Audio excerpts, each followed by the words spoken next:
Iako je prošlo 10 godina od izgradnje mosta na rijeci Ćehotini u naselju Židovići, most još uvijek nije pušten u saobraćaj. Iz lokalne uprave se po ovom pitanju ne oglašavaju, a Pljevačka čaršija tvrdi da se radi o kriminalnoj radnji. Istog su mišljenja i u opozicionim partijama, iz kojih očekuju da će se u narednom periodu situacija razjasniti.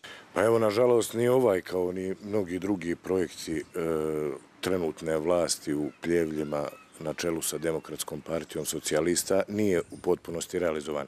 Neki od projekata, čak koji su obećani u prethodnim izbornim ciklusima, nisu čak ni započete njihove realizacije. Nažalost, ovo je most koji bi trebao da spoji neka prigradska naselja sa glavnom saobraćajnicom prema Gracu i kako postoje neki dokumenti, nije sagrađen na lokaciji na kojoj bi trebao da bude sagrađen.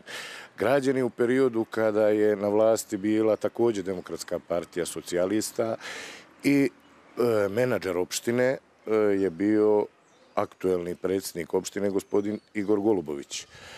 U tom periodu, prije nekih 10 godina, je obećano mnogo tih nekih megalomanskih projekata do kojih, kako sam ranije rekao, do čije realizacije nije došlo.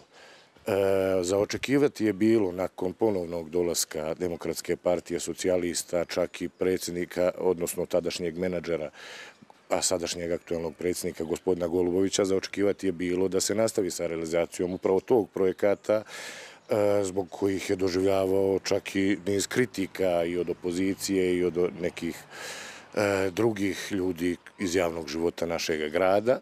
Međutim, ni dan danas ne dolazi do realizacije. Razlog su najvjerovatnije neriješeni imovinsko-pravni odnosi sa lokalnim stanovništvom i to je nešto što u budućnosti, to je nešto što mora znači da doživi svoju krajnju realizaciju jer je u saobraćajnom smislu izuzetno značajan.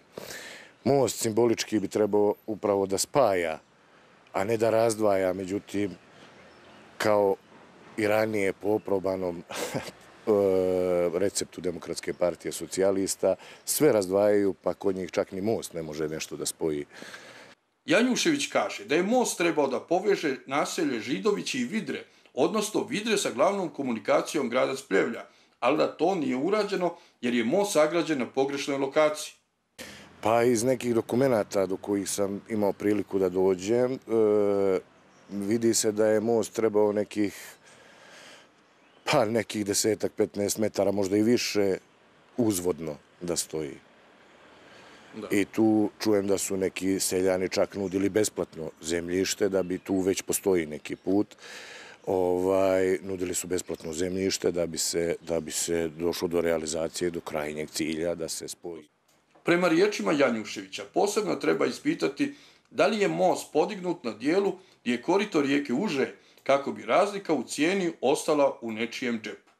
Pa vrlo moguće, u budućnosti će se vjerovatno i taj, kao i mnogi drugi projekti preispitivati, pa evo, vidit ćemo šta će nadležni organi da kažu.